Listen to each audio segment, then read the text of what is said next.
तो ये मूवी देखने के बाद तुम ये सोचोगे कि मरे हुए इंसान को वापस कैसे बुलाया जा सकता है।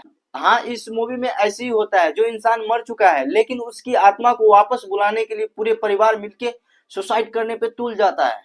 ग्रेट इंडियन जो तेलुगु इंडस्ट्री से रिलीज किया गया है, मूवी में सस्पेंस और जो मिस्ट्री दिखाई जाती है, तुम सोचोगे कि भाई मूवी के अंदर में जो सारा स्टोरी दिखाई गई ना, एकदम दिल जीतने वाली तो नहीं है लेकिन टाइम पास करने में कोई कसर नहीं छोड़ती है। हम स्टोरी के बारे में बात कर लेंगे कि हेमंत नाम का लड़का है और वो अनाथ है और एक कॉफी शॉप चलाता है, और उसी कॉफी शॉप में आने वाली एक चैत्रा नाम की लड़की है जिससे प्यार करने लगता है। देखो, मूवी में ट्विस्ट तब आता है जब हेमंत को पता चलता है कि चैत्रा के फैमिली भूत प्रेत यानी अंधविश्वास पे विश्वास रख। अब आगे क्या होता है आप जाके देख लेना इस मूवी को। मूवी के अंदर में कुछ ऐसे एडल्ट सीन है तो बच्चे के साथ मत देखना।